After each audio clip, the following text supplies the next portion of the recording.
Hello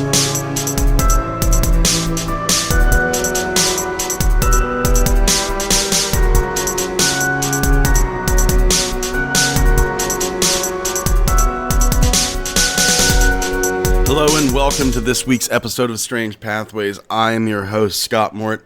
I'm having an okay week. I hope you're having a great week. Cold has hit here in Pennsylvania. It is 15 degrees outside right now.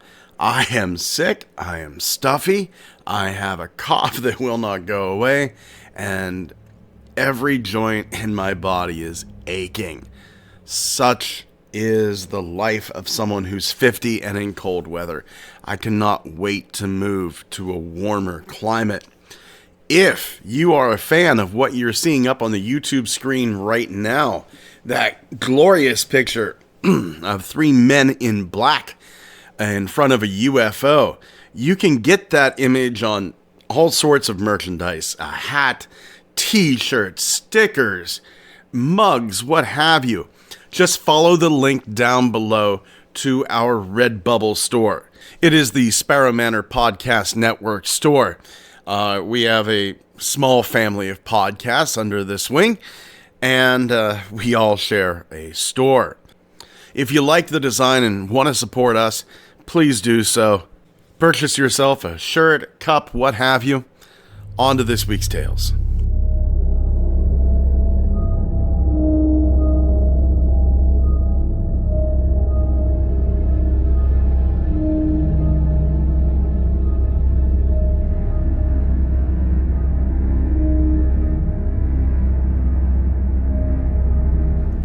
Our first tale is going to take us to Christmas 2010, the Faro Lake area of New York. Now, this tale comes to us from my great love of websites, the phantomsandmonsters.com. Amazing website.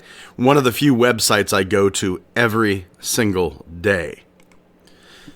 Now, this story was sent in by DD. DD has a cousin. He is a conservationist and an advocate for nature conservation. And this cousin recently saw something. It pains him because he wants to talk about it, but he feels that if this was made a more public knowledge, the area would be disclosed, the exact area, that Bigfoot hunters would decimate wildlife and the forests. I've known some very, very conservancy-minded Bigfoot hunters. I've known some real jerks. I always, whenever I'm out there, and it's been quite a while, but whenever I'm out there, I always try to follow campground rules. You leave the place better than what you found it. You pick up the trash, you carry it out with you. And sadly, we live in that society where we find trash anywhere and everywhere. But while Dee Dee's cousin was hiking and camping in a remote forest in Essex County, this cousin comes across a Sasquatch ritual burial. Now, Dee Dee's cousin is making his way back to camp, and he hears this muffled grunting coming to him from the right-hand side. He sees this thicket of sugar maple trees, just really thick. Dee Dee's cousin crouches down behind a large fallen tree, kind of peeks out around, and he sees three large Bigfoot. They're all standing around a large tree stump. One of them, a female, absolutely head and shoulders above her companions. She's around 8 foot tall. The others are around 5 or 6 feet. And all three of them, they're kind of swaying back and forth and grunting.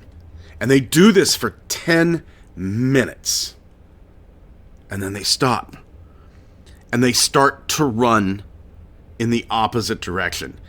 Now, Dee Dee's cousin is fearful that that somehow these three Bigfoot noticed him. It's getting dark, and Dee Dee's cousin decides he's going to return to his camp and come back to this spot the next day. The next day comes, and he starts to very carefully make his way back to that site.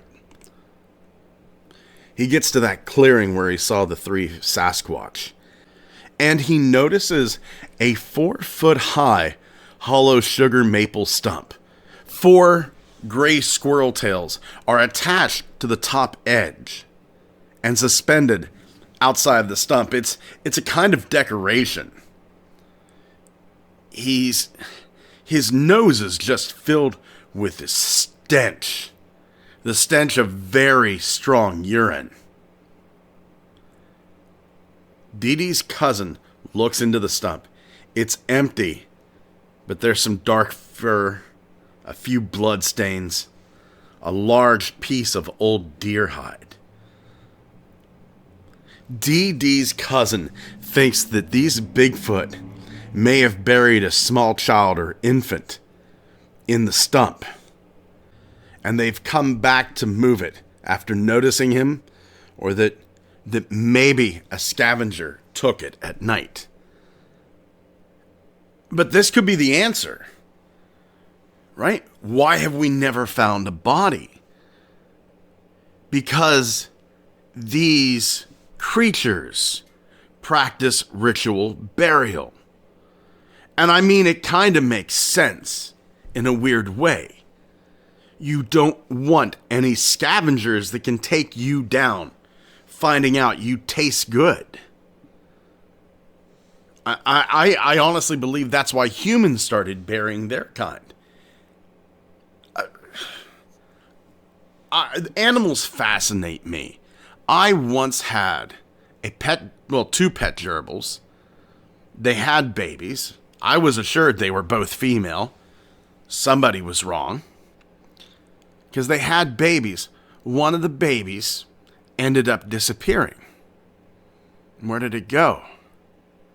And we'd found, after we'd cleaned the cage, looking for said baby, that this baby had died, and these gerbils had buried it in the deepest part of their cage. Just like we do. I recently saw a video where a male emu was taking care of the egg that he and his mate had. And on this farm, the emu was given a pet teddy bear. And he loved this little pet teddy bear. And because this bear comforted this emu, he buried it in the hay with the egg, because he knew this was going to comfort his child. Or at least he felt that way. So there you have 2 examples, a gerbil, an emu. I remember another time where I was delivering newspapers. It was my first job out of college. I was delivering newspapers real late at night. And I was on, and you can look this up, it's Pig's Ear Road in Grantsville, Maryland. I was delivering papers along that route. It was dark out, and I almost hit a deer. And this deer would not move from in front of my car. It looked at me, it looked up the road, it looked at me, and then it was so sad, it just looked like it gave up and moved out of my way. And what did I find 100 feet up the road? A tiny little fawn that had been hit by a car. This deer was in mourning, and it was looking to me for help. I didn't know. And what could I have done? But these supposedly emotionless creatures, they seem to have death rituals and birth rituals. So why should Sasquatch be any different?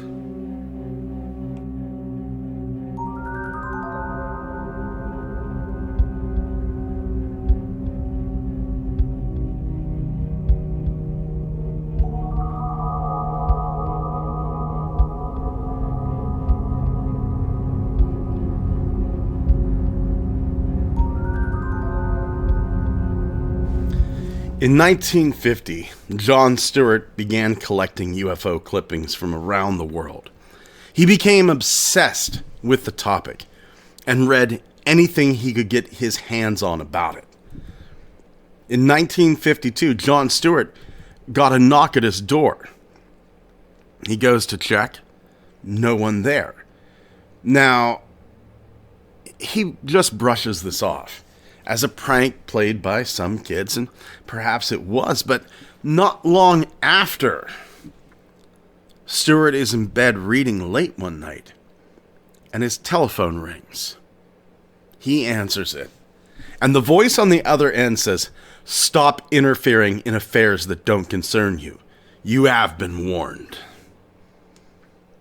Once again, this isn't enough to spook Stewart. He joins a UFO research group based out of Hamilton, New Zealand in 1953, the Flying Saucer Investigation Society. Stewart, though, he doesn't really fit in. After a few months, he has a falling out with some fellow members, and he forms his own organization, the Flying Saucer Investigators. Now, joining Stewart was an attractive young lady by the name of Doreen Wilkinson. These are the only two members of the FSI, the Flying Saucer Investigators. Whenever I was first reading this story, I began to think that maybe Wilkinson had a thing for Stewart. Maybe Stewart had a thing for Wilkinson. But no. Stewart at the time was married, and he did go out of his way in the book UFO Warning to dispel the notion that Wilkinson and Stewart's relationship was anything more than business. At one point in their relationship, though, Wilkinson begins to get flirty. Overtly flirty. It's awkward, and it's completely out of character for her. Stewart begins to suspect something is oddly going on with Wilkinson. Now, during one of their weekly UFO research sessions, Wilkinson begins craving a cigarette so badly that she goes out to a nearby market to pick up a pack of cigarettes. When Wilkinson returns, the front door flies open. Doreen rushes towards Stewart. Not in passion, not in love, but with fear. Doreen says, "There's something out there." Stewart hurries outside. He stops on the top step and is hit with a foul odor. It was like burnt plastic and sulfur. Stewart stands there for just a moment, walks down to the gate, doesn't hear anything, doesn't see anything, just that stench. Giving up, Stewart returns to the door, and he hears something behind him. He spins around, shines his flashlight, nothing there. Stewart walks on. The sounds follow. He stops. The sound stops. It keeps going. It was a shuffling, a scraping sound. He hears it go past him, and something brushes against his shoulder. And then the creature manifests. Its head is large and bulbous. There's no neck. A huge, ungainly body supported on stupidly short legs. Webbed feet. Thin arms like stalks of bamboo. There are no hands, just long fingers jutting from the arms like stalks. The eyes are about 4 inches across, and they're red. 2 holes to breathe through. No nose, just those 2 holes. and the mouth was a straight slash across its face. This entire creature is lime green in color, but it's possible to see red veins running through its form. And without going into too much detail, it's most definitely a male creature. The creature reaches out, not for Stuart, but for Doreen. But then it suddenly pulls back, disappears. On December 1954, 1:30 a.m., Doreen Wilkinson is attacked by 3 invisible entities in her home. Around the same time, John Stewart is sitting at his desk, and a bizarre entity appears before him. It's about 4 or 5 feet from him. It's facing him. It is humanoid, but from the waist up, it's a man, and from the waist down, it's a woman. Once again, that putrid, stinking smell, it is emanating from it. Its flesh hangs in folds, and it's grayish in color. Its mouth is dribbling. Its lips are moving, but there are no sounds coming from it. In his head, Stuart hears the message, "Your friend knew too much, and she had to be silenced." This creature then becomes blurry, and it materializes again. Stuart collapses in horror whenever he realizes that the male and female areas of the body had changed places. Once more, he is warned, study this no more. The creature dissolves and disappears. That was the night that John Stewart and Doreen Wilkinson abandoned ufology.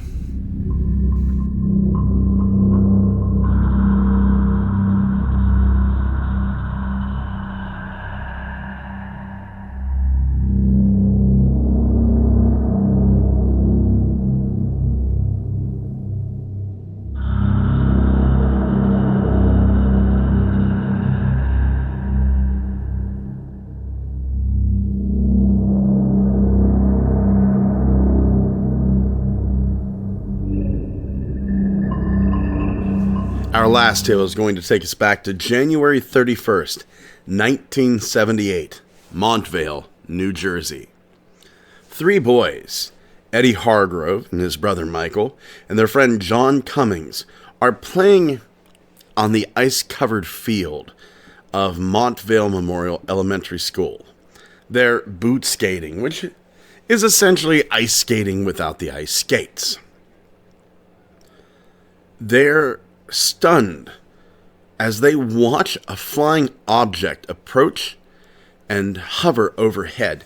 Now, this object stayed stationary for 5 minutes, so the boys got a real good look at it. This vehicle, if that's what it was square with rounded corners and had a dome on the top. It had a yellow light at each corner and a light underneath. And this light cast a red beam on the ground in front of them. Eddie, Mike, John, they became frightened as the object moved away. And they ran to the dugout of the school's baseball diamond. But by the time they got there, the object had disappeared. They're still shook up. They haven't really talked about what's happened yet, but it's at this point that they see a man in a yellow jogging suit across the road from the field. Now, Mike, he's thinking to himself, oh, this is their neighbor. Their neighbor went jogging often in the weekend. And Mike yells over to him, "Hey, Mr. Johnson, did you see that UFO?" The man turned towards the boys, and they were stunned. It's not Mr. Johnson. The head on this entity was oddly shaped. There was a crease down the forehead, and he looked more like some sort of bird of prey, like an eagle or a hawk, than a human. 10 other creatures, all in yellow jogging suits, soon joined him. Each one was bald, had large, dark, square places where the eyes should be, and their skin was light yellow. They walked stiffly, like Nazi soldiers do, according to John. The direct quote is, "Have you heard of Hitler's army? You know how they walk kind of stiff with their arms straight? Well, that's how they looked." The joggers weren't the only strange thing that the boys saw after the UFO. All three noticed the surroundings had grown eerily silent. And here we go. This is something that's happened in every tale today. The boys smelled the odor of burning sulfur. The boys, whether it be fear, whether it be courage, they leave their dugout to get a better look at the creatures. Now, some of these creatures are walking back and forth. Others left and were walking down a nearby road. The boys noticed another figure, though. This one looked female. The woman was wearing a short dress, no facial features. Eddie said she just had skin on her face. She walked down the road to a low fence, sits down, and then points at the three boys, and then raises her arm skyward. All three of the boys look up, and they see the object again. It's flying towards them. The woman stands up and begins to walk away. A police car drove toward her, but as this police car got closer, she vanished. The police car passes. The boys see her reappear and continue walking as if nothing happened. Parts of her, the three boys reported later, kept going away, disappearing, and coming back again. The woman reaches the rear wall of a building, disappears completely, and so did the creatures in the yellow suits. They're freaked out. The boys hurry to John's house. They bang on the door. John's brother, Hilton, looks out the window to see what was the matter. He saw the boys at the door, but Hilton looks up and sees a spinning object in the sky. Yellow and red lights, exactly where the other three boys had seen them. Hilton let his brother and his friends in. They talk a little bit, and they kind of decide, we gotta call the cops. No other UFO reports had been made that night. This case got the attention of three investigators, Ted Blocker, Patrick Huey, and the famous Bud Hopkins. So these three, they called the boys' parents. They arranged to investigate the encounter on February 5th, just 5 days after the sighting. They arrived in Montvale.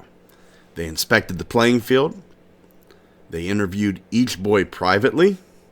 They tried to trick each of the boys into admitting they hadn't really seen a UFO. They questioned them about Star Trek, Star Wars, Close Encounters, but the boys stuck to their story. And Bud Hopkins wrote in his report, it became clear to all three of us by the end of the day, the boys were not perpetrating a hoax. So could they have been mistaken?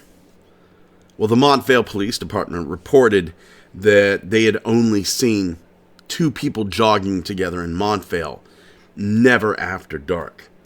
The three investigators did discover that the workers near the school, the Department of Public Works, they wore yellow uniforms in bad weather, but all those workers had gone home by 4:30 p.m. on the day in question, too early for the boys to see them. And On top of that, there are only 6 people who work there. Here's the real fact of the matter.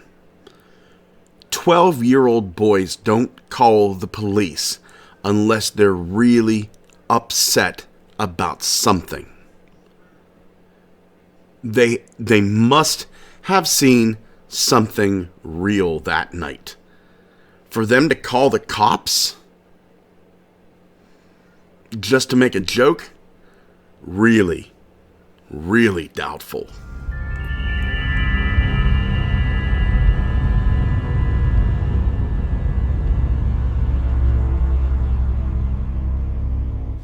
Thank you for joining us once again here on Strange Pathways. If you are having mental health trouble dealing with a paranormal incident, please reach out to the Opus Network, www.opusnetwork.org. Remember, you can get our MIB Encounter t-shirt. Link is in the description below. And the Spike Island Encounter t-shirt is still available as well. Our Twitter is Pathways Strange. TikTok, Strange Pathways Podcast. Our Instagram, Strange Pathways Podcast as well. Head over to Facebook. We'll have a few images dealing with what you've seen here today. And feel free to email us at strangepathwaysmail@gmail.com. Please, if you're over on YouTube, like, comment, subscribe, ring the notification buttons, leave a review. It really, really does help us out on Apple Podcasts, whatever, Spotify. Be honest, I'm not quite certain if you can leave a review on Spotify. And if you have a few moments, please listen to our side podcast, The Cult of SMMI. It is, I believe, some of the most important work that I've ever done in podcasting. Thank you once again for joining us here this week on Strange Pathways. Take care of yourselves and each other.